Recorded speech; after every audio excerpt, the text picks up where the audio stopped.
Well, greetings and salutations, everybody. Welcome to my YouTube channel. My name is John Campea, and this is Mailbag. What is Mailbag? Well, I'm glad that you asked. See, every day on the John Campea Show, Monday through Friday, we take the second half of the live show to take live comments and questions from the audience watching live. However, if you're one of our international friends or anybody else around the country who likes to watch our show one of the other 22 hours during the day, but you still want to get in a comment or question to be read, that's what Mailbag is here for. And listen, if you've got a comment, question, or observation you'd like read on this show, simply go down into the description of this video and you'll see a tip link. Click on that or enter it in manually at www.streamelements.com/movieblogtv/tip. You'll be getting your comment or question read on this show if we deem your comment or question appropriate to be used on the show, of course.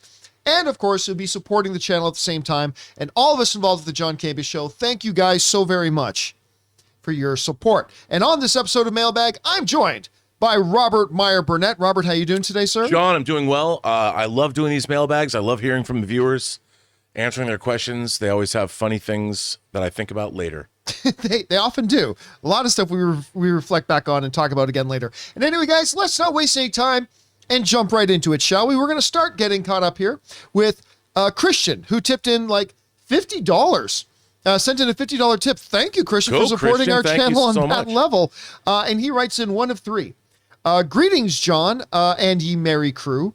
I wrote a comment/question about my experience with AMC a while ago. You kindly made a small video addressing it. This is a spiritual follow-up. For context, I am a meat cutter currently. I wake up at 4 a.m. Every day, and some of my colleagues wake up at around 2 a.m. We work hard and are usually exhausted when we are done with work. When I consider going to a movie theater, I consider it a service. The service currently is not good. I pay around $16 per ticket, plus $8 to $10 for popcorn, which probably costs under $1 to produce. I also prefer to go to a 21 plus theater so I don't have to deal with kids. So that means a severely marked up alcoholic beverage. Then I have to sit through multiple Coke or Pepsi ads, plus multiple AMC ads. Like, what the fuck? I'm already here. Now I am hearing that I have to pay more to see a few movies I actually have time to see. Like you, one of my earliest memories was watching Star Wars with my parents at a theater. That is my earliest childhood memory. I continue the tradition by taking my younger cousins to the theater, as well as see the Marvel properties, DC and Star Wars. As I write to you, I have already purchased a ticket for Batman this Thursday. This will be my final movie ticket purchase until I hear a changing of course that will provide a better service for the customer. I am sad. Giving up a 3-generation tradition in my family, I just can't justify it anymore. I would rather invest in a home theater setup, even though I agree they are inferior to the real thing. I hope I can hear your perspective, maybe relating to the general movie audience. Also, maybe if Rob has some hot takes for good alternatives in Seattle, I would love to check them out. If not, I give up. All right, that was Christian sending in a big 8-parter. Wow. And listen, Christian is kind of saying something that I have been harping on for a long time now. Now, yes, I completely believe, and it is true, that going to the movie theaters to watch movies is by far the superior experience. It is the way the filmmakers intended their movies to be seen. You cannot replicate that experience at home, sitting by yourself on the same couch. You probably, touch yourself to watching Skinamax movies. I've never done that. It's just not the same experience. And having watched the Batman a couple of times the last number of days just really reemphasizes that. There's nothing like it. So I am very big on the fact that the movie theater experience is the best experience. That being said, the other thing I've harped on a lot over the past 5+ years is that the movie theaters need to understand that they are an experiential business. The customers are coming and paying for an experience unlike any other they can get anywhere else. And the more you either diminish that experience or put up roadblocks to enjoying that experience, the fewer and fewer people will come to the movies. When you are a business and you start losing revenue and customers To make up for the revenue, you have one of two options. Try to appeal to the customers and improve your product to get more customers back. That will increase your revenue. Or just charge the customers who are still your customers more money to make up for the lost revenue of other people. There is short-term gain with the second option. It's like, oh, we lost 5% of our customers, therefore we lost 5% of our revenue. Just increase our prices by 5% more for our loyal customers. Let's charge them more and we'll still make our nut, right? That will get you instant short-term benefit. But you're getting short-term benefit at the cost of long-term loss. And this, Rob, has been the movie theater industry strategy. Fewer people, we're providing a more and more inferior experience, so fewer people come. Okay, we'll increase ticket prices to offset fewer people coming. Great. Well, now your tickets are more expensive. You still haven't addressed your quality of experience issues, so even fewer people are going to come next year. To which, again, your reply is, well, let's just increase the prices again to compensate. It is a zero-sum path. There is no future in that. And instead of addressing the systematic issues that are involved here, the systemic problems, and addressing, saying, what are we not doing to deliver the best experience possible? It starts with how much it costs to get in, then how much it costs to be there. Then once you're there, what kind of experience are you having? And beyond the prices of tickets and everything else, people have constantly written in, Rob, about having to stand in line in a concession stand for 20 minutes to get a damn soda or popcorn. Showing up for a movie that said it started at 7 o'clock and you paid to see that movie, and getting there and your movie not starting until 7:30, 7:35. You're paying your babysitter more. You're out longer than you thought you would be. Then you come to the realization that you paid money to sit there and watch commercials. Right. You paid for the privilege to sit there and watch commercials. Now, the movie theater industry has been doing a good job in recent years of trying to increase these temples of movies. AMC has put in the Prime theaters. Regal has done a bunch of stuff. Alamo Drafthouse has always done a top job. So they're doing that. But they've been ignoring the systemic problems about what is taking away from people's movie-going experiences, making it less valuable to them, and then facing the prospects of having to pay more for a less valuable experience, and then the following year, attendance drops again. And what Christian is writing in, Rob, is a perfect example of this, to the point that he and others are saying, well, good job, everybody. Now I'm the next number in the statistic that I'm not coming back. And they've got to address this. Rob, let me ask you. I know you agree with all the stuff that I was just saying, but what is it that prevents the movie theater industry from saying, you know what? Some theaters had it. The ArcLight got it. You know, they made sure their concession lines were short. You're always through it in 5 minutes or less. 3 trailers and then start the movie. They didn't let people in if you were late to try to give the best experience. And they were successful until the pandemic put them out. What is it that's preventing movie theaters in this industry from getting back to what is the obvious long-term solution here about just improving the customer experience? Well, I think like everything else, John, it always comes down to money. I mean, a movie theater's job, movie theaters exist to do one thing, which is show movies. And secondarily, to sell refreshments so they can make a profit. Right. That's it. So as we saw the Batman twice at the same AMC venue. First time we saw it in IMAX, beautiful presentation. The sound was incredible. Picture was razor sharp. It was a very fulfilling experience. That's because AMC put in the time and the money to make sure that their projection and sound system is first rate. Great experience. There, for the most part, their concession stands, like you said, run fast. You know, we get through them. They have good food. They've got good drinks and food and everything. They've invested the time. What is undercutting, I think, the experience is the human element. I don't think that they're paying people enough. I don't think that they're making I'm not saying this for every theater chain, but the people that work there are also part of the equation.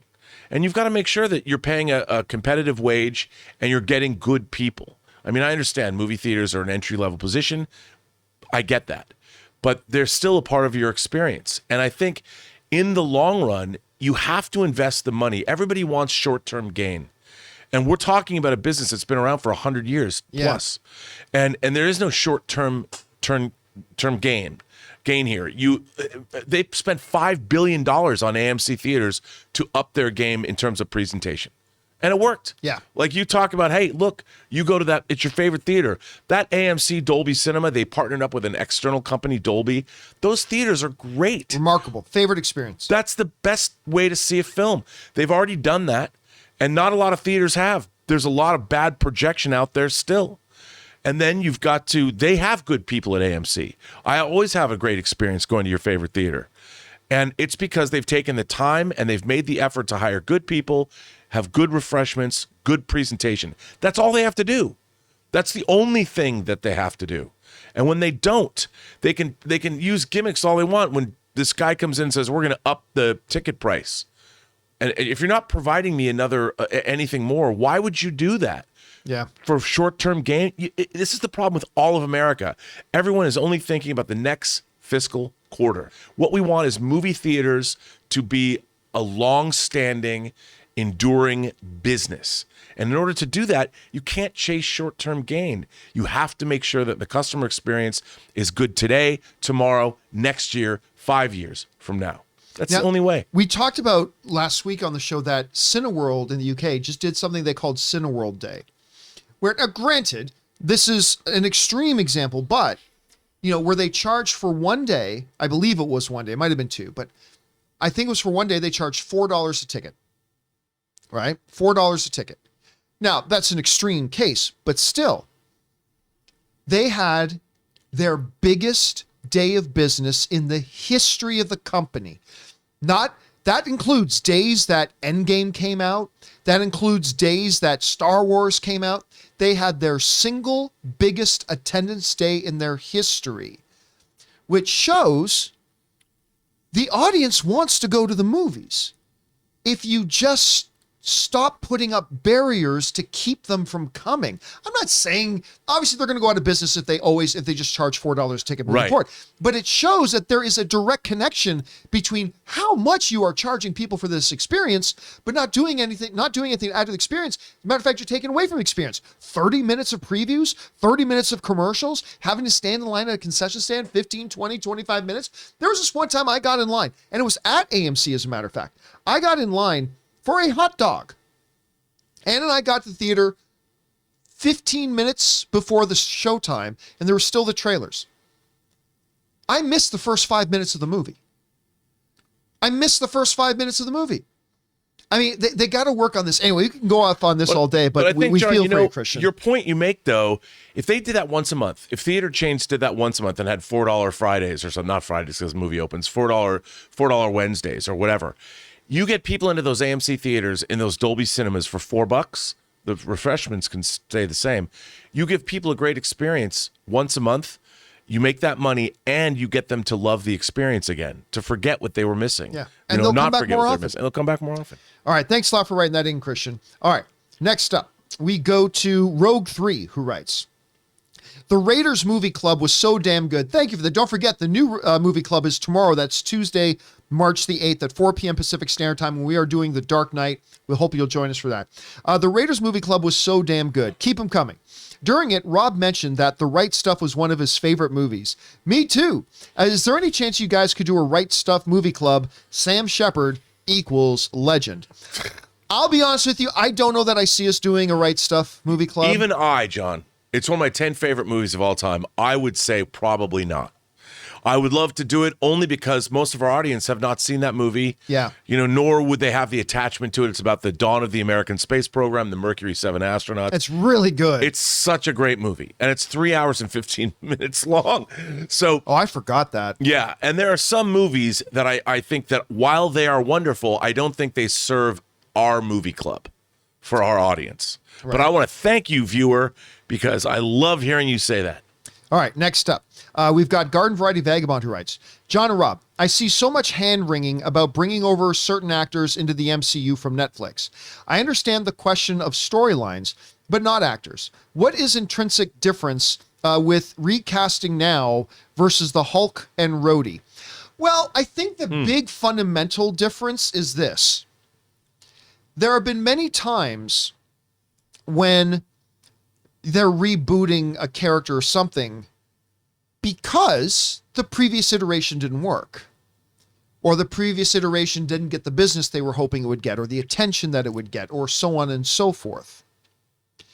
In the case of the Netflix Marvel shows, well, at least some of them, and not so much Iron Fist, but in the case of some of the Netflix shows, you had a Daredevil show that was resoundingly popular.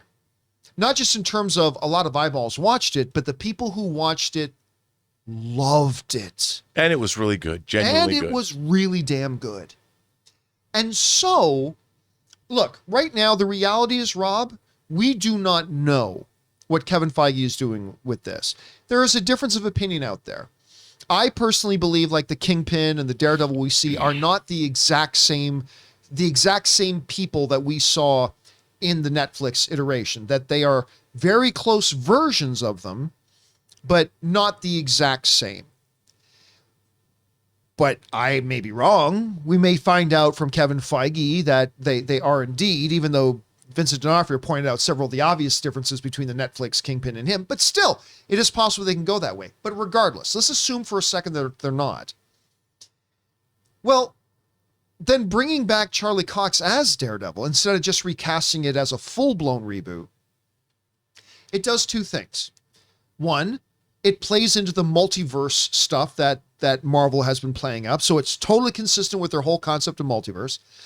But number two, you excite the fan base because the fans love Charlie Cox's iteration of Daredevil. So even if, and we don't know that it is, but even if these are new versions of those characters, even if, and we don't know that they are, then it still makes sense because it's consistent with the multiverse stuff they're doing and the fact that they were hyper popular. And those are often not the case with other classic reboot scenarios and recasting. What do you think about that? Well, I agree with you, but also, you know, I have been reading comics for most of my life, and you've got the same character, the same continuity, but then a new creative team will come on.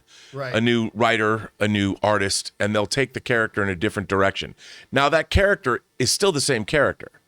And these events that happened in previous comic books, those occurred.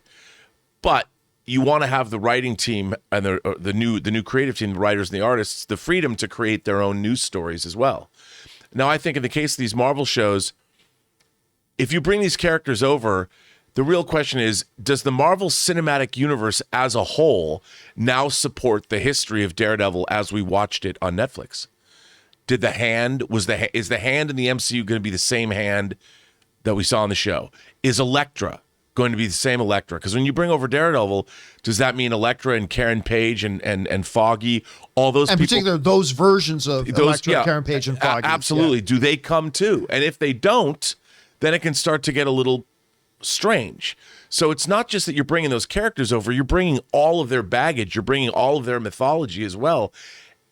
And does the universe support that? Or are you just going to say, look, Charlie Cox, people love him as Daredevil, why recast? I understand that. Yeah. But does then that mean that everything we've already seen that character do, is that canonical?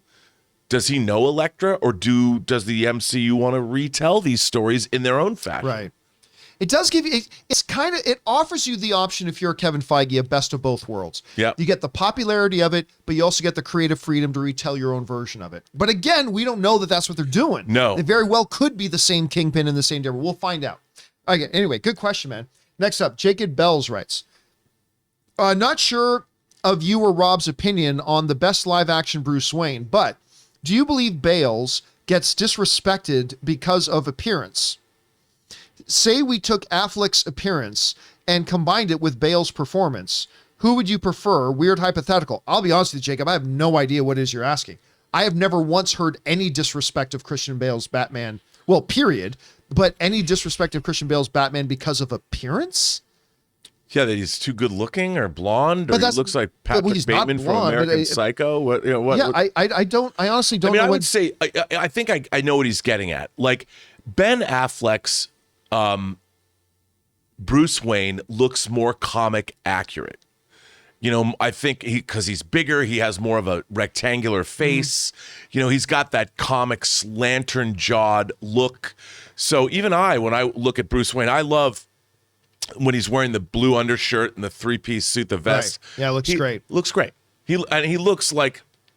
Whereas Christian Bale didn't get to be Bruce Wayne enough. Like we never got to see Bruce be Bruce. I know that one scene though is, come on, Bruce, we have more hotels for you to buy. Yeah, It's like that was pretty great. No, that was great. But I loved seeing Bruce Wayne in Justice League and Zack Snyder's Justice League and Batman v Superman being Bruce Wayne. Like he went out and did things as Bruce, and the scenes lasted a little bit longer. And I love that opening scene in Batman v Superman when he's going into the city to rescue people. Oh, one of the best. It's to me that scene is right up there with X-Men 2's Nightcrawler's attack on the White House is the best openings of comic book movies ever. Yeah, it's incredible. But he's got a feeling to, like, we never got to see Christian Bale do the equivalent of that in a movie where it was Bruce Wayne got his own, call it an action scene. You know, Bruce Wayne was always his undercover guys, whereas Affleck got a lot more to do. So as Bruce, and I think if Christian Bale had a scene like the beginning of Batman v Superman, we might think, or our viewer might think differently about his portrayal of Bruce Wayne. But I'll just say still off in general, Jacob, I've never heard anybody giving Christian Bale's Bruce Wayne disrespect. So, but anyway, hopefully we kind of got the gist of what you're asking. All right. Arush writes, hey, John and crew. I was grinning during the first 15 to 20 minutes of the Batman. So gorgeously shot, and it really set a strong tone for the rest of the movie. Also, is it just me, or does the Batman theme have hints of the Imperial March from Star Wars? Well, I mean, I can get where you hear that because it's like the Imperial March both have very quarter hit kind of feel to it.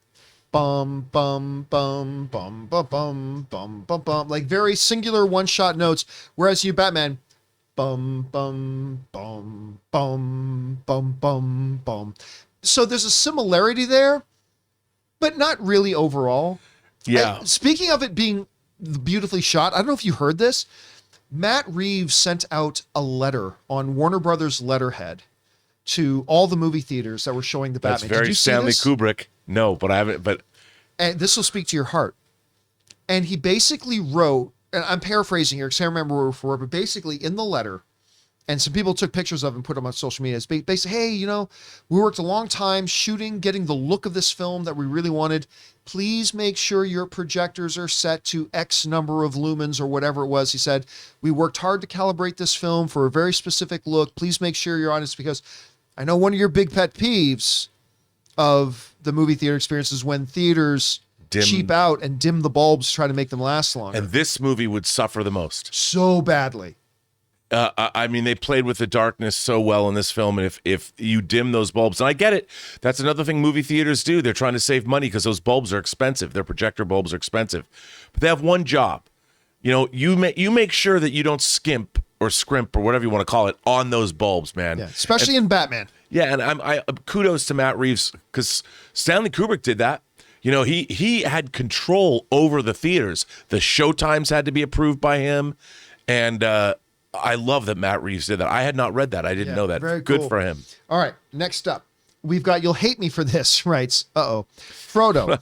It was nice of Aragorn to get me a proper suit for the celebration, but I still need a tie, and I want to smell good too. Legolas, you can have my bow, Gimli, and my axe. Get it? There's something called that Axe is body bad. spray. That's just, come on. No, that one didn't work. All right, next up. Can have my, actually, it's kind of funny. Cinema Reviews writes, I'm not a big horror guy, some exceptions, A Quiet Place, Alien, but I am interested in Nope. One issue I have, though, who thought the title was a good idea? Nope is what I consider an inherently comedic word, so it sounds like a horror parody title to me. I can see where you're coming from, but you just say Nope. Everybody knows what movie you're talking about right now. Everybody in movie circles exactly knows the movie you're talking about right now. And when you watch the trailer, you're like, that's why it's called Nope. Well, I mean, it feels like, to me, it's a memorable punchy, single word title, and it's hard to get those. Personally, I think it works really well. In our theater, I think it was when we saw it on Friday. When we saw Batman. That's right. They played a trailer for it. And all I needed to hear was Ismail's mom, who I was sitting next to. And she was, before even the title came up, even she was going, nope. And I'm like, man, I get it. I totally understand where that title came from. I think it's absolutely perfect. And I can't wait.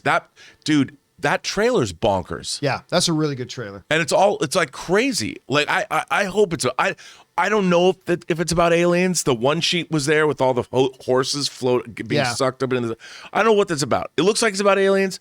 I'll watch anything with aliens. But this movie, it calls to me. It speaks to my soul, dude. I can't wait. I just hope it's more Get Out and less Us. Yeah. All right.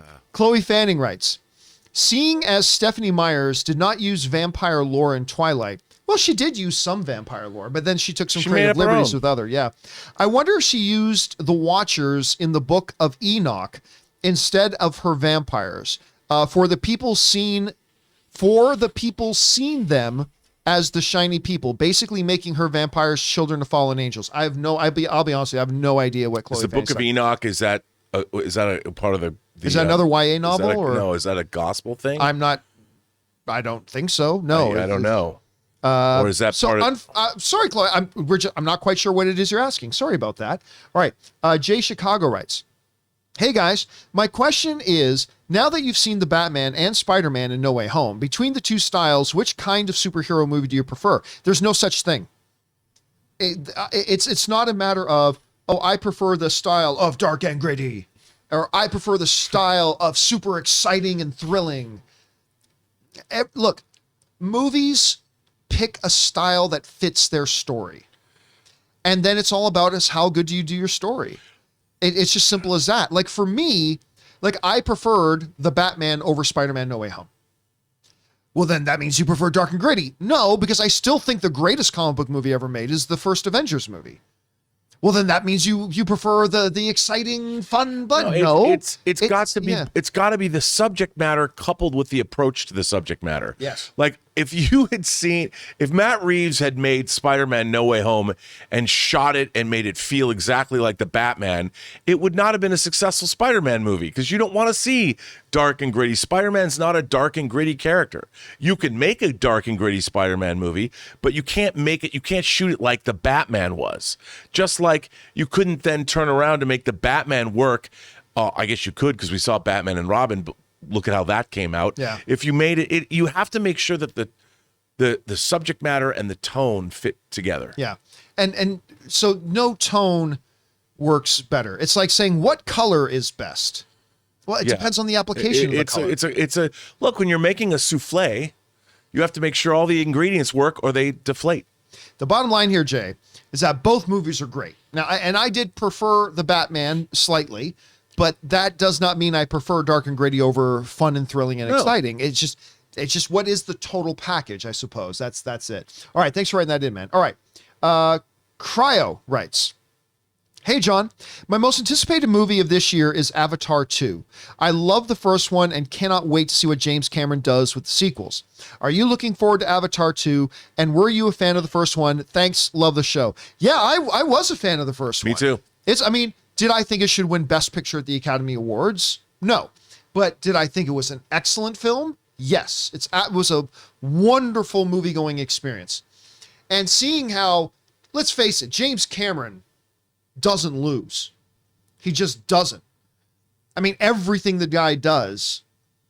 So, yes, I'm excited. Like, I'd be lying to you if I said that Avatar 2 is in my top 5 most anticipated. It's not, but I am very much looking forward to it. And I think the movie is coming 6 years too late. Right. But better late than never. So I'm excited about it, but I wouldn't say it's a top 5. What about you, Rob? Look, it's one of my most eagerly awaited movies of the year, but that's only because James Cameron has always pushed the boundaries of filmmaking. You know, the technology he has always used. You go all the way back to T2, you know, which was something that came out of what he did with The Abyss, and then he's constantly moving the needle forward in terms of our technology. So that a lot of Avatar 2 supposedly is taking place underwater with his penchant for going underwater himself, I think we're going to get something we just haven't seen before. And I'm looking forward to whatever technological advances he's made. And whether you think his stories are like Fern Gully in live action or Dances with Wolves, it doesn't matter because he always delivers a great time at the movies. It might not change your life, but it certainly gives you a great time at the movies. All right, next up, Chloe Fanning writes in. My only real qualm with Twilight was the fact that they built up Dakota Fanning's character Jane as a badass vampire, only to just make her a jobber in the end. Dakota Fanning done a good doing the character. Need more Dakota in Hollywood and Twilight. I'm going to disagree with you on that. The Twilight story was not about Dakota Fanning's character. Was she a cool character? Yes, but she's a secondary supportive character. Right. She's not who it's about. And you cannot make a jobber out of somebody who's not supposed to be your headliner in the first place. Right? So while she was good in it, absolutely, Dakota Fanning's fantastic, but she's not what the story was about. Her character was not what the story was about. They should not have put her in another second of those movies. They needed to keep the focus of the movies on who your primary characters are. Yeah, and she's part of like the Volturi, the Vampire Council. Right. You know, it's like you said, she's part of an adjunct bunch of characters that are kind of the Supreme Court of the vampires. You know, it's like, and by the way, I told you I watched that clip of Breaking Dawn last week. You know, when they show up at the end of Breaking Dawn Part 2, when the Volturi show up and they have that battle on the ice, they were badass. Yeah, I like that one. I like that movie, as a matter of fact. All right, next up, an anonymous viewer writes, hey guys, with AMC testing dynamic pricing, that's just another way of saying price jacking. With AMC testing dynamic pricing, was curious if guys could see them or another chain's greed eventually charging different prices for seats. Many theaters now let you select seats so they could start adding, say, $2 row K, $3 row M, and so forth. Yeah, unfortunately, that's exactly what's going to happen at some point. Yeah, I totally agree. And it sucks. And it's stupid, and it sucks. And again, a lot of people try to compare to saying, you know, oh, well, you know, with whatever move in this industry you do it. Yeah, but we already talked on the show about how that's completely different, because they're completely different scenarios and business models in what they do. And here's the thing. I wouldn't be so against it if this new model was like, say, hey, you know, our baseline price is $10 for a movie ticket. Okay. But you know what? The very, very back corner, we'll charge you $7 for that. You end up having to get front row. Okay, you know what? We'll charge you $6 for that. Even though the tickets are $10, we'll charge you $6. But you got the best seat, dead center middle. We're going to charge you $12. Like, if they were lowering the price of less desirable seats, it would still be a bad idea, but I would at least get it. This is not what they're doing. What they're doing is keeping the high prices and then charging even higher prices for decent seats. Yeah. Or decent. And again, it's the same thing with the movies. Like, okay, you want to charge, you know, $19 for Batman instead of the $17 you're normally charging. Okay, so does that mean for Coda, you're going to charge $12 instead of $17 since it's a less attended movie? Oh, no, you're not? Oh, you're just going to keep completely ridiculously high prices for everything and make extra ridiculously high prices for other things, because if they're not balancing it out. Right. It's just a money grab. Yeah. And it's going to cause more people to stop going to the movies. So congratulations, morons. Well done. Well done, you idiots. Anyway, next up. Let's see here. Kiri25 writes, hey all, saw you discussing if Michael Giacchino was the next GOAT. I think we were talking about him maybe nudging his way into the conversation with everybody. Yes. And heard you guys mention different composers. One composer I didn't hear mentioned was Howard Shore. Shore was fantastic. Just curious if you considered him a GOAT, seeing as his work is Middle Earth. Well, there's no such thing as being a GOAT. You're either the GOAT or you're not. Right. The GOAT is singular. The GOAT, right? John Williams is the GOAT. Tom Brady is the GOAT. I mean, it's a singular thing. Howard Shore is fantastic. Look, I sometimes now go to sleep putting on these 8-hour videos on YouTube of like, it's a still image of the Shire with some rain falling. So a little bit of rain sound with do do do do do do do do do playing, because I love that score. Look, what Shore did in the Lord of the Rings films is nothing short of all-time iconic. That the music of the, like, you can play a piece of music and I'll know exactly what scene it's from, right? That's not a testimony to my recall power. That's a testimony to the power of the music thing. But do I think Shore is in the conversation with John Williams? I don't. He did some remarkable work, but I don't think he's in that conversation. I don't know, Rob, what about you? I agree. I mean, look, I love Howard Shore, and I love the work. I mean, he goes all the way back to David Cronenberg to like the 70s. Good Canadian kid, by the way, Howard Shore, I believe. And he's a great, but he hasn't done all these different, like John Williams, Jaws, Star Wars, Raiders, Harry Potter, Jurassic Park. Howard Shore he doesn't have those great franchises under his belt. He's got the same resume. Yeah, he's got one great one, and I have to say, the scores for the Lord of the Rings movies are indeed some of the best film music ever written. But I don't think he's done as much of it. And he's also an avant-garde composer. He's a rock and roller. He's done so much in his career. I would say Howard Shore is a singular personality. He's done a lot of different things that John Williams even hasn't done. All right, next up. We've got Colin Tipton who writes, "Hey, John, after everything AMC has done to convince people not to go to their theaters, why do you still choose AMC over every other chain?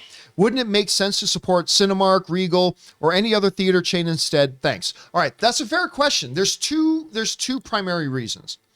One is straight up convenience. The last number of years, I've always just lived very close to AMC theaters. So I'm actually going to say there's three reasons. So one is strictly a matter of convenience. Two, the Dolby Prime cinema is still my favorite watching experience. Dude, you can't deny it. Yeah, it's still my favorite. I prefer it over every other format. To me, that includes IMAX, but that is my preferred movie-going format. Three, AMC Prime, or AMC A-List, I should say. As an A-List member, I can go as much as I want every time that I want, and the price tag of the theaters doesn't really impact me. Plus, I get some kind of twisted satisfaction out of knowing that every time I use that AMC A-List more than 2 times a month, I'm actually costing AMC money. AMC is losing money over me. But I'll tell you what has happened. Did you see me go to the concession stand? I mean, well, you did, because I was getting something for Ann and Ray. Yeah. But the second time you didn't see me go to the concession stand. No. I'm not saying I have sworn off AMC concession stand, which is where movie theaters really make their money. But I'd say I'm getting, now when I go to the movies, I'm probably purchasing about 80% less concessions than I used to.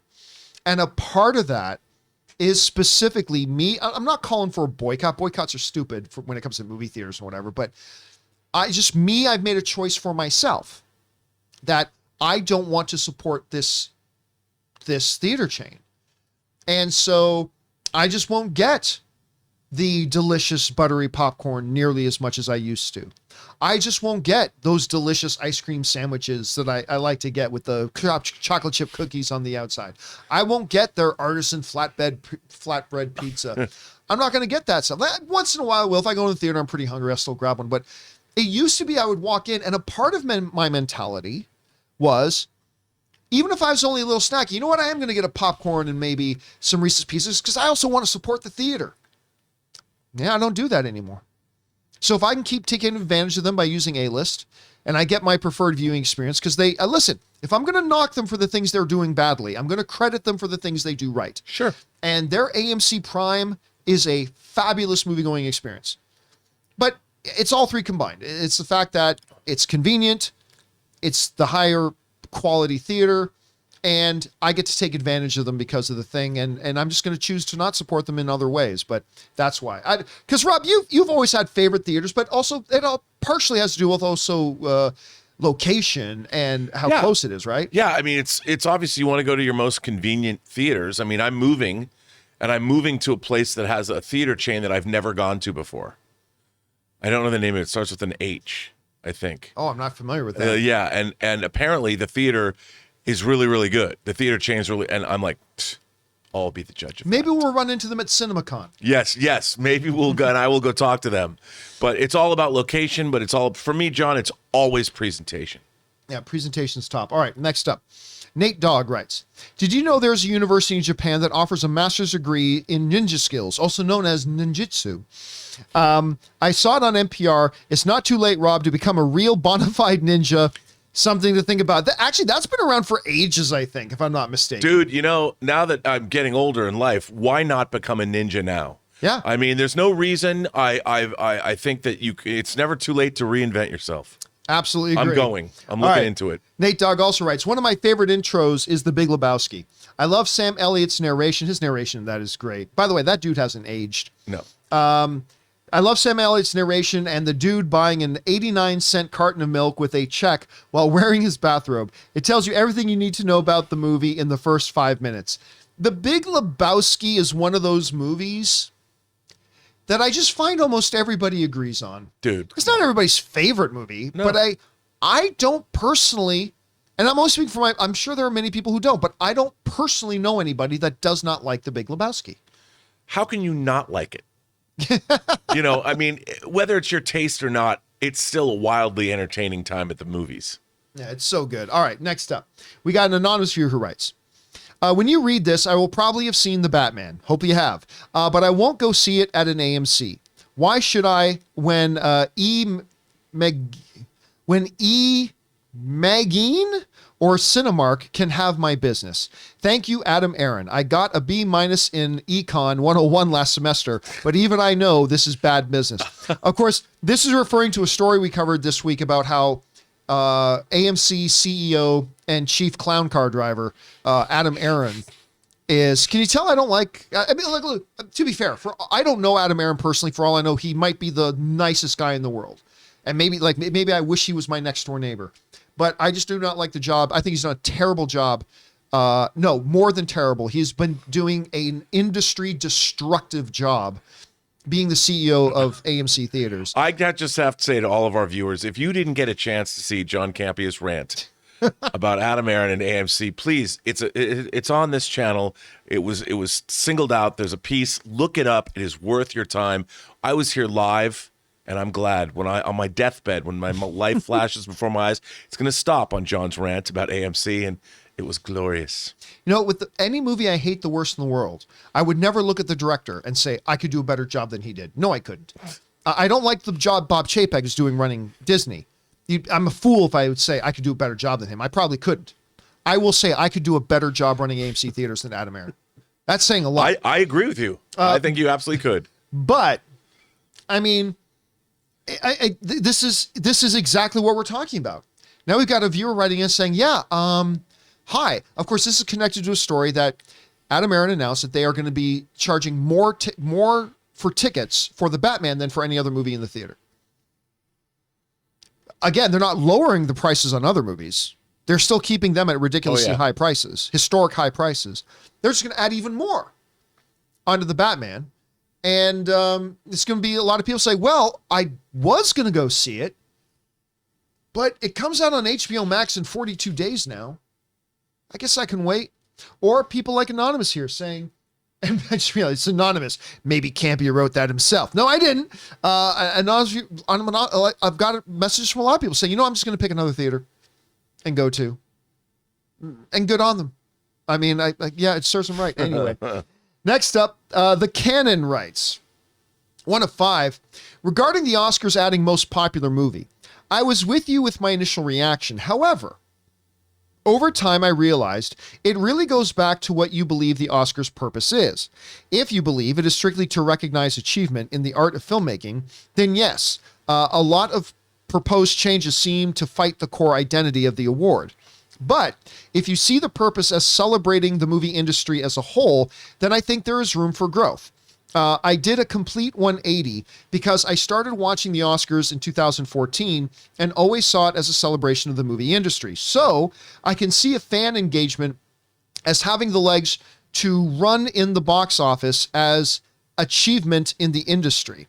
As Chris Rock proved as an Oscar host, the casual person doesn't even know the nominated movies. So, connecting with the audience is an achievement, just like stunts, casting, and even trailers, which I think should all be Oscars.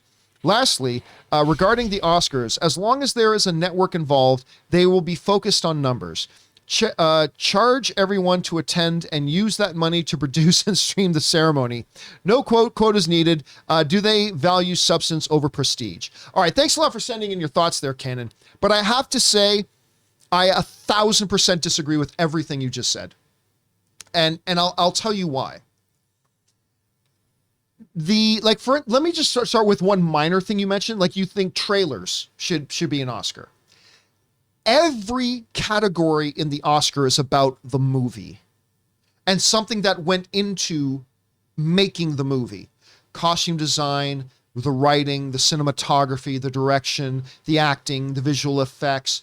Every Academy Award is about what went into making that movie. Trailers are not that. No, and they have their award. They have their own awards. They have their own trailer awards. The Golden Trailer Awards, the Key Art Awards. There's all kinds of.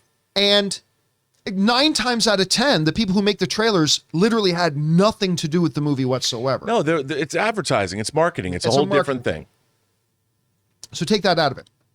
Also, quite often, not always, but many times, a movie making big box office is just about how good was the marketing campaign. I've seen a lot of movies that are terrible make big box office numbers. You celebrate the movie industry by celebrating the excellence in it. Now, you can do things at the Oscars through montages and numbers and whatever to highlight some of the big highlight moments of the movie year. The Oscars have done that traditionally. They could probably even do it more. But you don't belittle and degrade the Oscars by then putting in something as bullshit as best popular movie, to which even the Academy themselves said when they were first kind of floating that idea, we don't even know how would we define that. What makes a popular movie? Is it strictly box office? Is it, remember, I want to remind everybody, some real pieces of shit Transformers movies made $1 billion. I just want to remind you. I also want to remind everybody, before No Way Home, the biggest box office Spider-Man had was Spider-Man 3.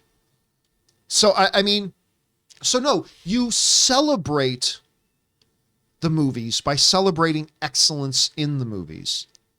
So I gotta say, I respect where you're coming from, and I think you put a lot of good thought into it, but I have to say, as my film loving brother, I gotta say to you, I completely disagree, and no way, no how should they ever. Once they do that, then it's done.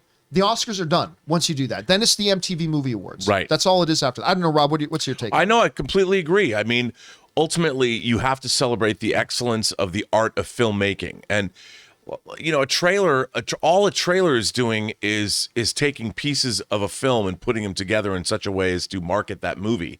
The people making trailers have nothing to do with the actual content of the trailer itself. They didn't make those shots. They didn't make the effects. They didn't act in it. They're just creating a piece of marketing. That's a different discipline. I think the Oscars exist to celebrate an art form and all the people. I mean, to get to that level, look, you made a feature. Making a movie is one of the hardest things any person can set out to do. Yeah. Much less finishing one. So when you're working, you're literally at the Olympic level, the way Olympic athletes or people that are in the Super Bowl, or pick your favorite, your MMA stars. Those are people those are lifelong avocations. It takes, and you get a brief moment to work at that level. And that's what the Oscars celebrate, the excellence of this art form that was a new art form pretty much in the 20th century and now beyond, that is a singular art form, and it gets celebrated once a year. And all the people that work in it are working at the very highest level, and that's what the Oscars celebrate. Because you know what it's like?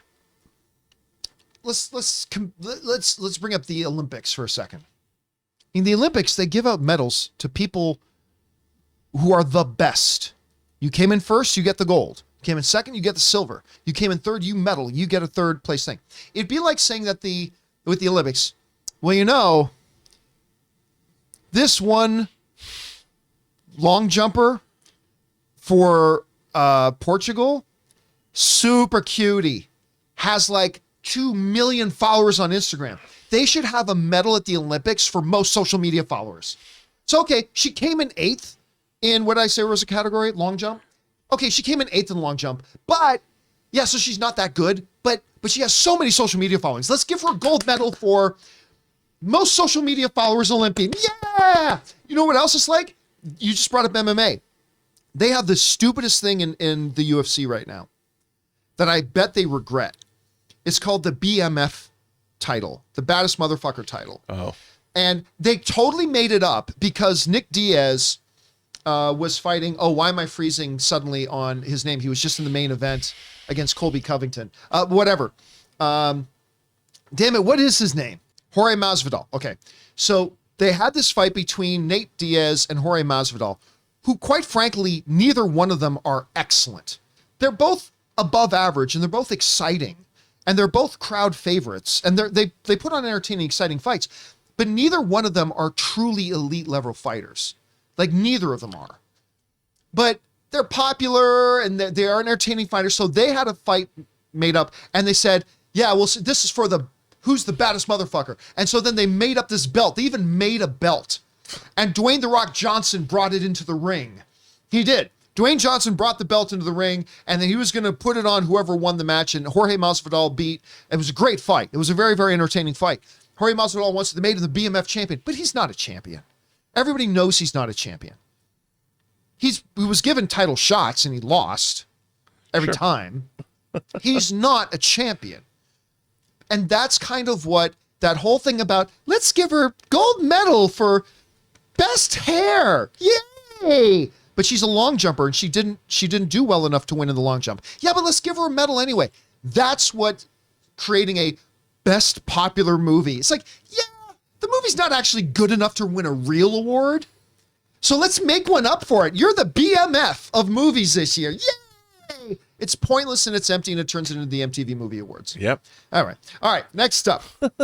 Where are we at? Tom Evans writes, went for the midnight screening of The Batman. There were 30 minutes of trailers, 10-minute countdown clock for the movie to begin, then another 15 minutes of trying to convince me to go to the theater, even though I'm already there. My rear end demands vengeance.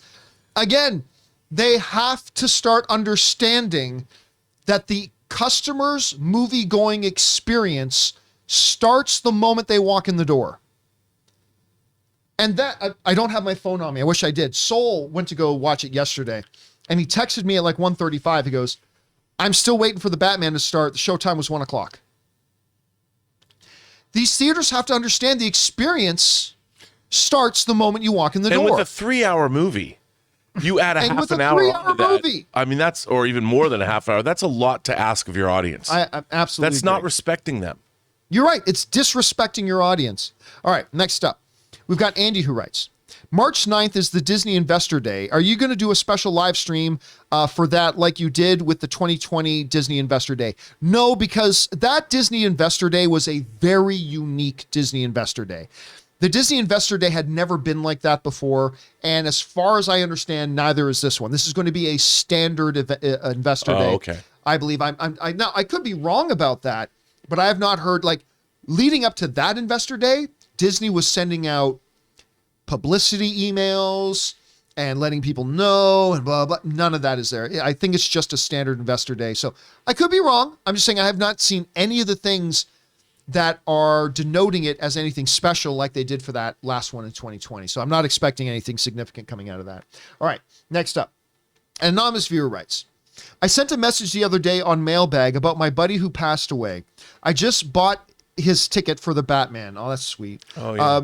The second I purchased it, his wife messaged me saying, Happy Batman Day. My wife was there to witness it. Enjoy the show, Josh. Miss you. I did. Was that as part of the one of the last mailbag that you did? Yeah. That he bought it's funny. So this viewer bought a ticket in honor of his friend who died. And I said, I think I said on the live stream, I said, you should take that ticket. And whether it's a friend of yours or give the ticket away and say, I want you to go see this movie in honor of my friend, so somebody else could enjoy it and maybe keep the tradition alive. I love that idea, though. That's a really sweet story. I loved hearing that. Thanks for sharing that, Anonymous. I appreciate that. I loved hearing that. All right. Aaron Strelinsky writes, now having seen No Way Home, I think Marvel really missed an opportunity to have Michael Pena play the bartender with Tom Hardy so he could recap the MCU for him. Dude, listen, well, we've been saying forever. You know how every TV show starts with previously on Supernatural or previously on whatever. Every MCU movie should start with previously in the Marvel Cinematic Universe, and then just have Michael Pena as Luis highlighting specific things that led up to this movie. They don't recap the whole MCU, but for the next Captain Marvel movie, recap in 45 seconds what's happened with Captain Marvel before the start of this Captain Marvel. You know what, John? Even if they didn't do it theatrically, that could be a home video special feature. Oh my God, yes. That they could do it for Disney Plus, and they could do it for the physical media release. I would love that. How great would that be? Okay. You're welcome, Disney. I'm about to give you a $50 million idea. All right. You know Cole's Notes? What do you call in the States? Cliff's Notes. Cliff's Notes. Okay. In Canada, we have Cole's Notes. In the States, you have Cliff's Notes. Okay. Just, for a little while, I tried doing a video series that didn't work. Nobody watched them. It was called Movies in 20. Yeah, but they were really good. I thought they were good. I really liked those. And Fact Checker Jonathan cut that stuff together. Yeah, Fact Checker Jonathan It was really them, well written. And it was very well edited. Fact Checker Jonathan did a great job editing them, but they just didn't get the views, and that's fine. So we moved off that. But, in it, we said, look, maybe there's a movie you've heard talked about a lot, but you don't have the time or inclination to sit down and watch the whole 2.5 hour movie.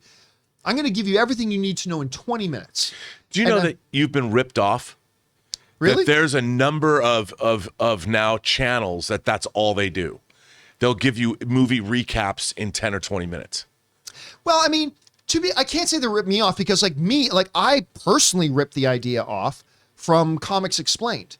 Because there's a guy who's like John Schnepp level comic knowledge. I know it. It's good. And so he would do these, House of M, but like in an hour. He would explain House of M, right? And so I got my inspiration for doing Movies in 20 from that. Oh, well, there you go. So I can't claim that I came up with the idea. We just did it really well mostly because of Jonathan. But nobody watched it. But the thing is, you put out a video series where you take all 26 plus MCU movies, TV shows, whatever, and each one is 5 minutes. And it's just Luis, it's just Michael Pena giving you the total rundown of that movie in his style, 5 minutes.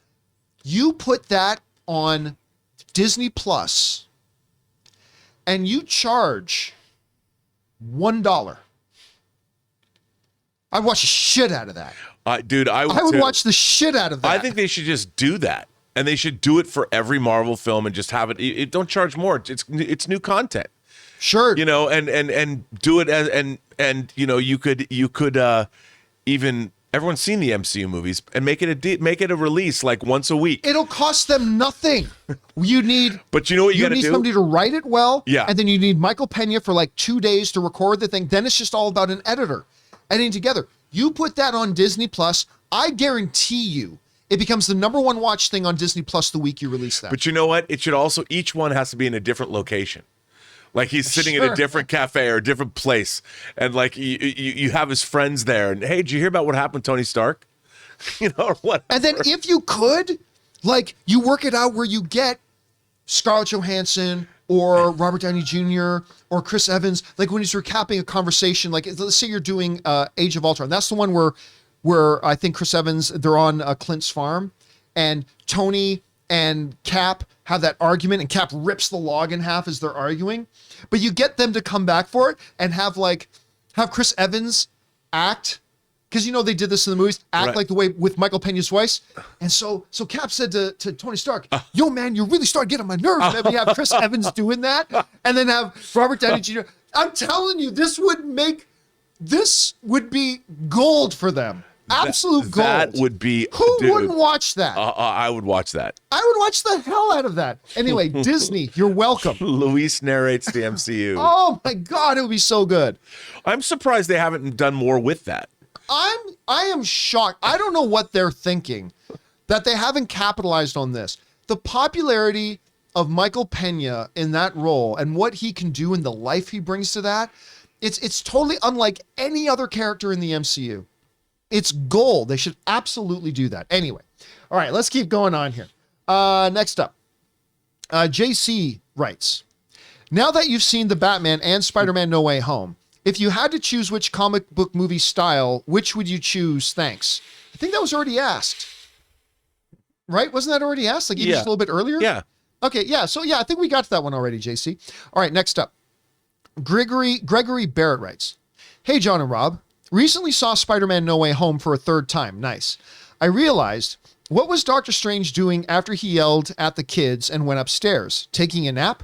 No wonder he's not the Sorcerer Supreme anymore. Lazy bastard. Keep up the great work, crew. I mean, he was going in there to do sorcerer He's a busy stuff. guy, man. I mean, maybe that's where his library is. Could be.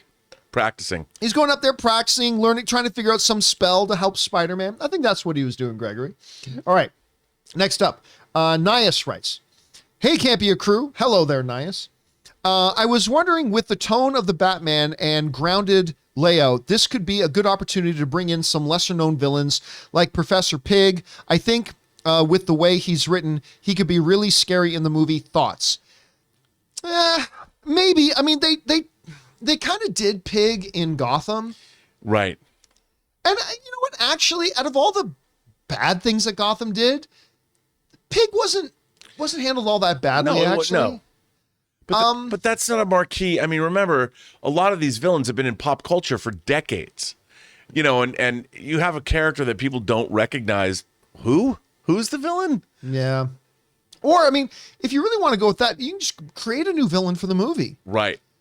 I mean, a lot of people are thinking Victor Zsasz. Like, my one thing about Victor Zsasz is he's a second level guy. He's always a lieutenant. By the way, I loved Victor Zsasz in Gotham. I know we're just talking about him, but I love the guy who played him in Gotham. I still wish we could have Deathstroke. Oh, yeah. I would love to see Slade Wilson. Deathstroke. Come on. Again, you gotta gritty him up a little bit, but that's again, it's a non-fantastical He's just like he's a character. rich guy who knows a bunch of stuff. He's the anti-Batman, but he's on equal footing. Yep. All right, next up. We got Trevor Summers who writes, hi, book tickets for the Batman. I asked my girlfriend if she knew Bruce's reason for becoming the Batman. She said, yeah, he was bitten by a bat. Give Julie a shout out. At least she's willing to come watch it with me, and hopefully she's enjoyed it. God bless Julie. Let's hear it for Julie. Going to the movie with you, man, even though she clearly has no idea about Batman. And when she sees it again, will she even understand? Because we don't have to see Martha and Jonathan get killed again. I mean, it's funny because there are people I said Martha and Jonathan. Oh, that's Thomas and Martha. Yes. Why did you say that name? So, look, there are people out there who've not seen the original Star Wars, but they know Darth Vader is Luke Skywalker's father. Yeah. There are many people who've not seen the Batman, but they know his parents were killed in a dark alley. Right. So it's very rare, I find, that you come across somebody who doesn't know the origin of Batman. So you know what? The fact that she doesn't know it, she's still willing to go to that movie with you, man, that's a sign of a keeper. Julie's a keeper. Julie is a keeper. All right. Next up, the Sock writes, other than the Batman, my most anticipated movie of the year now that I've seen Uncharted, which I really liked and I did play the games, is X by A24. I love the trailer for this movie. It looks like such a classic grindhouse horror, but at its peak. Dude. Have you watched the trailer for X? Oh, yeah. It's Ty West's new movie. I didn't like it. You saw? I didn't like the haven't trailer. watched X. No, I haven't seen the movie, but Oh. I didn't like the trailer. Oh, see, it's right up my alley. I'm like, I'll watch that. Like what, porn and the Texas Chainsaw, whatever it is. I don't even know, but I was in. I'm in. I can't wait. And I like Ty West's movies. So When does it come out? Is it out already? I don't know, but I keep seeing ads for it, so Yeah. it's got to be soon. Yeah, it must be soon. Maybe this month. I admit the trailer didn't really work for me, but I think it's going to bring some filthy too. Well, I mean, you have to. I mean, with the subject matter the way it is. Yeah. All right. Next up. Where is he? That was the Sock. The Sock also writes, watch The Usual Suspects and Videodrome for the first time. Nice. Tried to watch To Live and Die in LA because of Rob's recommendation, but it's nowhere to be found digitally. Yeah, do watch that one. It's got to be out there somewhere. But you know where it is? Kino Lorber is going to be releasing To Live and Die in LA on a 4K Dolby Vision disc probably this summer. Well, there you go. As for... And John has a PlayStation 5, so he can watch it. I could. Well, I've seen it. The Usual Suspects, though. It is in my top 10 favorite movies of all time. That to me is, yeah, well, obviously it's my top 10, so clearly I think it's one of the best films ever made. I love that movie from start to finish. The twist, the individual stories, the telling. I mean, they employ so many different storytelling techniques, like retelling of a moment from different points of view, the mystery of it, a crime thriller all at once, fascinating individual characters, brilliant performances. I mean, I absolutely love that movie. And I know you've got a very special place in your heart for Videodrome. I do, but do you know that Usual Suspects was the first DVD special edition that I produced? I did not know that. Yeah, we did about 90 minutes of documentaries on that. We interviewed all the suspects, but you can't get the documentaries anymore because who knows where they went. Gotcha. All right, next up. Jeff Henry writes, John, I know you don't think anyone cares about a Batman Beyond movie. They don't.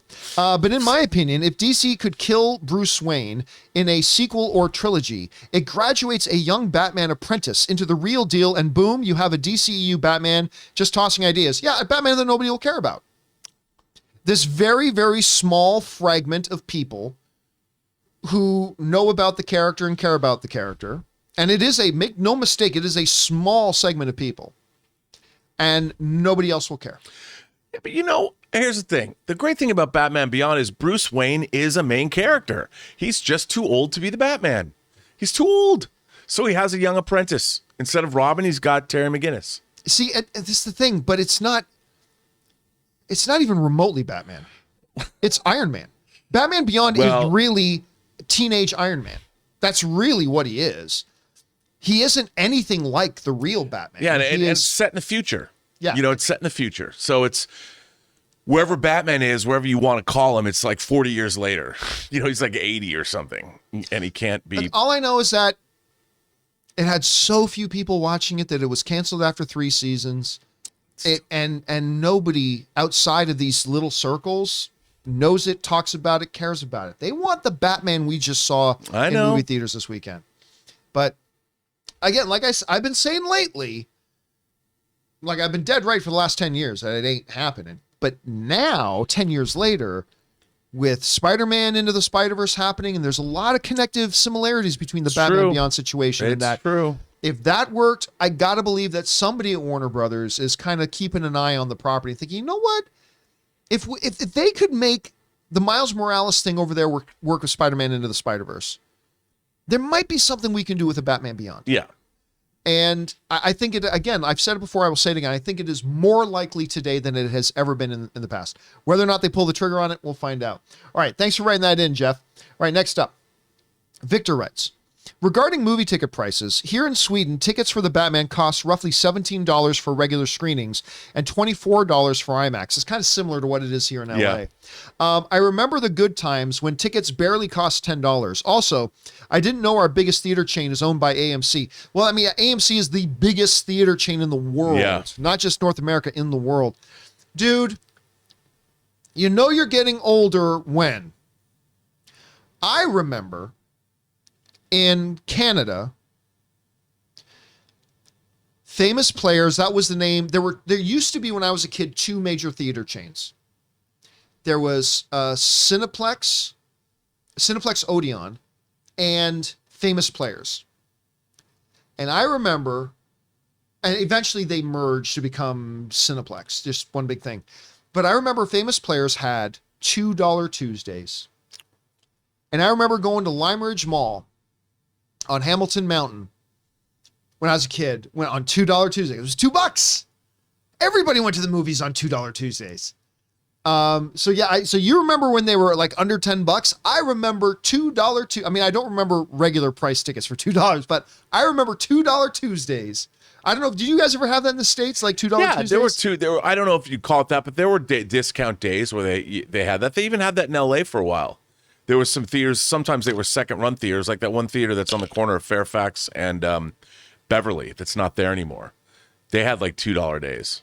Nice. Even like modernly? Yeah, like up to 10, 15 years ago, they did. Huh. Yeah. Very cool. All right. Next up, we got Mark Niedow, who writes, Hey, John and Co. Love your suggestion having Matt Reeves do a Punisher feature. I'm thinking his sensibilities would be good for a mega city, or now you're talking about Dredd, for a Mega City 1 property as well. By the way, is that IP dead now? Karl rocked that part. Bad marketing once again. Yeah, look, I was, first of all, shocked and surprised by how good Karl Urban's Dredd was. It was so good. But the reason I was shocked and surprised was because the movie looked like garbage. And you know this, like it sucked because I had Karl Urban coming to be my guest on my Masters of the Web panel. And I thought the movie looked terrible. And then they asked me to MC the first public screening of it and do the Q&A with the cast and Karl Urban. And I accepted, but even though deep down I'm like, oh God, I hope this movie isn't as bad as it looks. So when I finally saw it, I was like, oh my God, this is great. It's great. But that movie was never going to be a $700 million movie. But oh my God, the marketing didn't do it any favors. What did you think about it? I have a great 6 scale figure of Karl Urban from Dredd. It's great. What did you think about the movie overall? I loved it because I grew up reading Judge Dredd comics, and I love the whole world. I love Mega City. I even love when they went supernatural with Judge Death and the Judge Child and the Judge Child quest, and I love Judge Dredd. And I thought that movie was dope, and it was Lena Headey, from Game of Thrones. She was a great villain. It was great. The 3D was great in it. It was awesome. I'll bring this up here just so you guys can see it. There's me and Karl when we were doing our Comic-Con thing. He was great, by the way. He was awesome. Look at that. Look at you. I remember there was somebody asked a question that he was totally prepared for because he knew somebody would ask. Because this was before the second J.J. Abrams Star Trek movie came out, the one with Benedict Cumberbatch as Khan, right? And I remember what it was.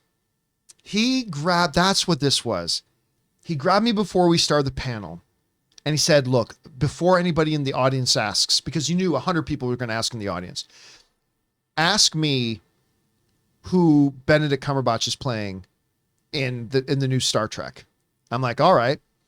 And an audience member brought up something about Star Trek and whatever. And I said, that brings up something. And as soon as I said that, everybody knew, because that was the big question at the time, right? Right. So I said, that brings to mind a question I want to ask you, Karl.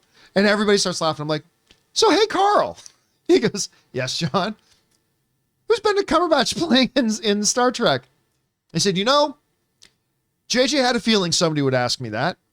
So he sent me this, and he pulled out a strip of duct tape and put it over his mouth. And I think it said the word say nothing or something on the duct tape that he put on his own mouth. He played into it. He played along with it. It was great. Karl was actually really, really wonderful.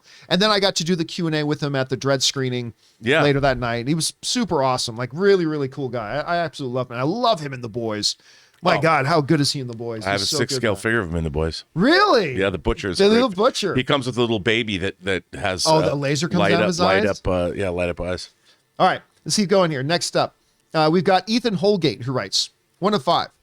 Hi, John and Rob. The Batman's midnight screening was on March 4th for me, where I live. It was my first midnight screening ever. I live with my grandmother and managed to sneak out of the house without her noticing because she was sleeping, luckily enough.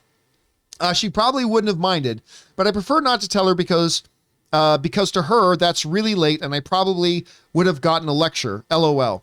I live in a small town, so I knew nobody would be out at night on a Thursday night, so I was cool. But hands down, the best decision I made, because man, I thought the Batman was incredible. Was at a loss for words when the film ended. Amazing performances, amazing cinematography, and man, did Matt Reeves write a phenomenal script and make a great Batman film. The Dark Knight is still my favorite Batman film, but this was close. Can't wait to see it again in IMAX with my dad and little brother. And not only that, I saw The Godfather Part 2 for the first time later on in the day. Wow. That's pretty cool. For the first time in theaters on re-release. So I guess you could say I got my brain blown away twice on the same day. LOL. But it was an amazing experience to see The Godfather Part 2 in theaters for the first time. Another incredible film. Francis Ford Coppola 100% topped himself with a sequel. What a work of art. Well, we talk a lot on the show, Rob, about how really one of the big debates in cinephile circles is what's the best movie of all time, The Godfather or The Godfather Part 2? And I lean towards The Godfather Part 1. That I lean towards that. but you can't discount part 2. But he brings up something else, the midnight screening, because that's not something that happens here anymore. No, I know, and I miss it. And on the one hand, it is better that it's at 7 o'clock on Thursday night instead of midnight for those of us who have to work the next day. Yeah. And sure, there will still be midnight screenings because, like, when a big movie opens, it's just that the midnight screening isn't the first screening anymore. It used to be movies open on Friday, and that meant at 12:01 a.m. Right. can be the first screening. And there was something very special about that and something very dynamic. And there was a very much an event atmosphere that came with that. And we've lost that a little bit with the 10 p.m. screenings and 8 p.m. screenings and 7, then 6. And then we just went to a 4 p.m. Thursday screening. Right. So it's lost a little bit of it. And I do miss them. But I don't want to be hypocritical because even if they brought it back and I had the choice, hey, do I want to go see Doctor Strange, the Multiverse of Madness first screening at midnight?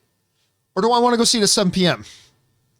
I'd probably pick 7 p.m. I don't know. What are your thoughts on that? I grew up going to midnight shows. I love going to midnight shows, but I think you're right. I'm old now. And I like going to see a movie at 7 o'clock the night before on a Thursday. Yeah. You still get to go see it in advance. It's still fun. Still be one of the first people to see it. Although I have to point out, John, I did see Age of Ultron. I saw it at the Dome, and they were showing it like every 3 hours for a 24-hour span of time. And I did see it. I believe I saw the 3 o'clock in the morning show. Oh, my God. Yeah. I remember I did that for The Phantom Menace, for Star Wars The Phantom Menace. I saw that movie a lot. It's opening weekend. All right. Next up, we got Steven Stranger Things who writes, "Hey, JC and crew. I saw that James Earl Jones recently had a Broadway theater named after him. That's amazing. What an honor. Wondering what you guys think of it. Love the show. Thank you." I didn't hear that news, but completely appropriate. This is a guy who made his living on Broadway for a long time. He was the Broadway guy.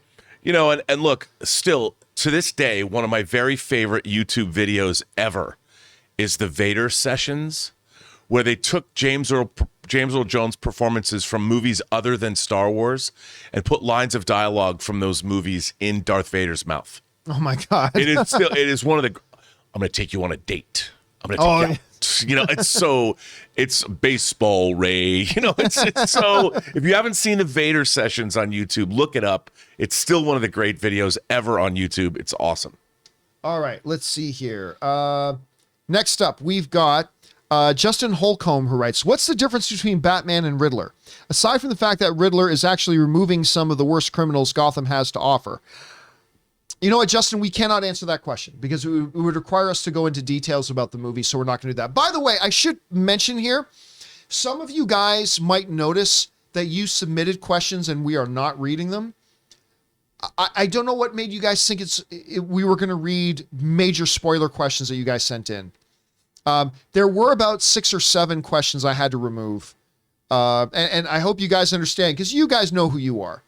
And I get it. You weren't trying to spoil anything for anybody. I get that. You were just excited to write in a question. But a bunch of you guys sent in questions that were clearly giving away spoilers. You're going to do another spoiler chat, aren't you? Yes, but it's just catching up on the questions we didn't finish last time around. Right.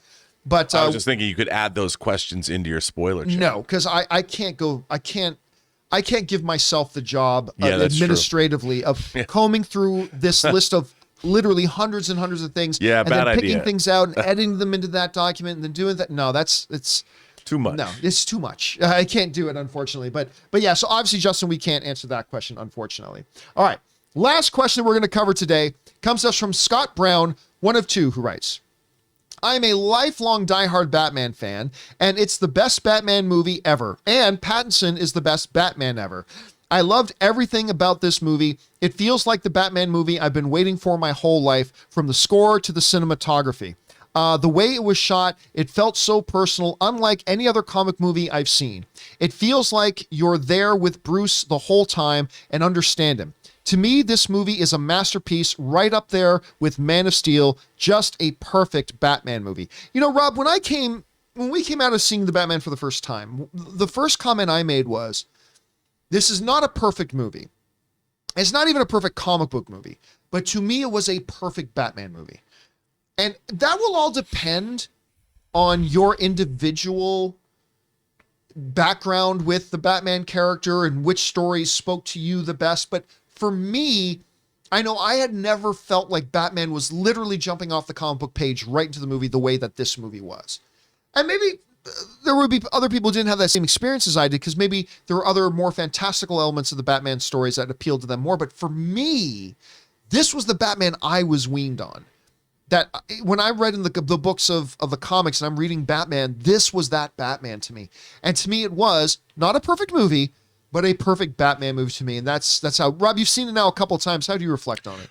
Look, I was stunned by it the first time I saw it, just because I thought that the reach, what Matt Reeves was trying to do, he really went for broke and tried to create something that we hadn't seen on film before, because there's been a lot of Batman movies now in the last 25 years. So he did something that I thought was a pretty staggering achievement. I just sat there, I was sitting next to Chris Carr-John, and I'm just like, oh my God, that was stunning. I was blown away by it. Now, how am I going to sit with this movie in 5 years or 10 years? I don't know. But right now, it to me, it's so weird, because it's different than what Christopher Nolan was trying to do. So for me, it's kind of like apples and oranges. I just love the fact that Matt Reeves gave us a Batman movie like we'd never seen before. And that's what I wanted out of it the most. And that's what I got. I got a movie that was smart, adult. It made me think. It was beautifully made. It was thrilling. It was mysterious. I really enjoyed it. And it was something new that I didn't expect. All right, guys, listen. There are more questions to come. We actually didn't get through all of them. We still have some left, like from Zero Pop and Dark Knight Rises and a couple of others. Listen, do not worry. Unfortunately, we've run out of time for today, but do not worry. We will get to those ones on the very next installment of Mailbag, and we'll start off with where we left off, and we'll get all cleared up on the next episode for sure. We're just a little bit backlogged right now, because normally we do a Mailbag on Fridays as well, but obviously we had the Batman fan screening that we had to go do on Friday. So that's why we had a lot here. But don't worry, by the end of the next Mailbag episode, we're going to be all caught up. So if you haven't seen your question read yet, as long as it wasn't a Batman spoiler question, you will see it answered on the next installment there. But for now, guys, that'll do it for this installment of Mailbag. Thank you so much for joining us here for this today, guys. Big thank you to all you guys who sent in these questions. Number one, because you gave us great fun things to talk about. But number two, you supported this channel as you did it. And all of us involved with the channel, thank you guys so much for that support. I want to thank the guy joining me, Mr. Robert Meyer Burnett. Robert, where can people follow you online? John, you can follow me online on Twitter at BurnettRM. Find me on Instagram at RM Burnett, or find me on my own YouTube channel, The Burnett Work. All right, guys, that'll do it for us for now. Thanks a lot for being here. My name's John Campea, and until next time, my friends, bye-bye.